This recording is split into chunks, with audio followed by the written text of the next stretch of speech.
Hey everyone. So yeah, back to the whole respectability politics and the being the quote unquote proper talking black girl. People thinking that I'm full of myself, because of how I speak. So I'm full of myself. Meanwhile, if you watch my channel, I go in on myself all the time.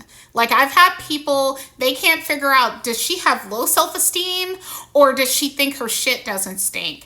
It is, and I'm just saying, like, this is the struggle that I personally have had to deal with, again, as a quote unquote proper talking black girl, you know? And by the way, no, I can't, I'm not gonna even mention it. I'm not. Something just came to mind. I'm not gonna even mention it though. But no, I was just gonna say that when I first came to the Houston area, which I was still a minor at the time when I moved to Houston, when I first came to the Houston area, I remember people used to also do that, you speak proper kind of thing with me and all that. And again, I keep on, or you talk white, you sound like a valley girl, whatever. I used to hear that. Now in 2025, those comments are a lot rarer. I noticed that over the past couple of decades, women who sound like me and look like me are becoming more and more popular. So I no longer stand out like I used to, because I used to stand out. Like if I opened my mouth out in public, people used to look at me, in the words of my mother, like their dog talked. Like, and now it's more just like there are a lot more black women who sound like me, and so now I don't stand out so much. I'm gonna wrap it up, other than to say this, and this isn't about the being a proper talking black girl. This is just like something I have wanted to vent about for a while. So as I mentioned, I do think respectability politics have actually taken me far. In a lot of cases, I do think that there are rooms that I can get into because of how I speak, compared to if I had traditional Ebonics vernacular, right? And that's not me trashing it. It's just me saying that, just like if I were, a very fair-skinned black person, which I am not, but if I were, there are rooms that Kamala can get into that Lauryn Hill couldn't get into, not because of her status as a politician, but because of her physical appearance. There are rooms that will take Beyonce and not Kelly. Literally, Chris Brown. Chris Brown has a role that he does not like, which is so, makes it so laughable that like all these dark-skinned women and pro-black women come to this motherfucker's defense, excuse my language. But he used to employ colorism tactics when it came to his, inner circle and everything. He didn't want darker skinned women to party with him and everything, But that's neither here nor there. Here's why I mention it though, is that, I do think that a lot, like I've had a lot less racist experiences than a lot of my counterparts, partially because there are some people that will put respect on my name. I mean that figuratively, because they feel like, okay, I can't put one over on her. So people will either hate me here and there. I actually feel like that's more the minority, where they will hate me for being so-called well-spoken. And I say so-called because I actually don't think I'm the most well-spoken person or anything.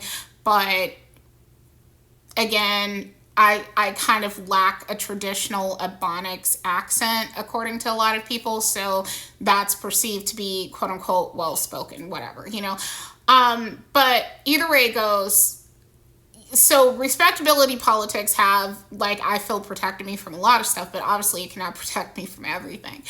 An example of this is white women who will put their purses in their cart. And by the way, I'm not anti-white woman. I'm venting about a situation that I've experienced, or situations I've experienced. It started happening to me, or at least I became aware of it in the past little more than a decade. A little more than a decade, but mind you, I'm 42 years old, so that means I was like maybe late 20s to early 30s when I started noticing a white woman would leave her purse in her cart at grocery stores, walk away from said cart with her purse in it, and then as soon as I walk down the aisle, then they would like come, like run towards their cart and act as if I'm trying to steal their purse.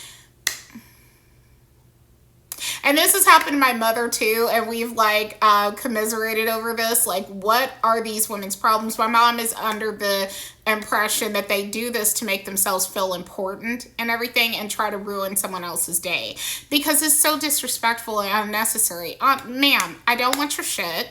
First and foremost, I don't want your shit. And then second, keep your stuff on your person. Like, I would not dream to put my purse in a cart and walk away from it. I don't leave my kid in a cart and walk. Like, the furthest I will go with my kid in the cart is like, you know, pretty much where I'm very close to arm's length. Like maybe a little bit further than arm's length, but not much. Not much, because I'm very protective. And I would not leave my purse in the cart either. Why do some women do that? Another thing that used to happen is where, and by the way, I did have a black lady do that to me, an elderly black lady. So I want to point that out too. So it wasn't just white women, but I had noticed it predominantly with white women, also a Hispanic woman one time, and an old black woman. Okay. Another thing is when a white person wants to get past me, whether it's like I'm blocking the way at the grocery store, not intentionally, but you know, I got to stand somewhere, right? And maybe they want something behind me.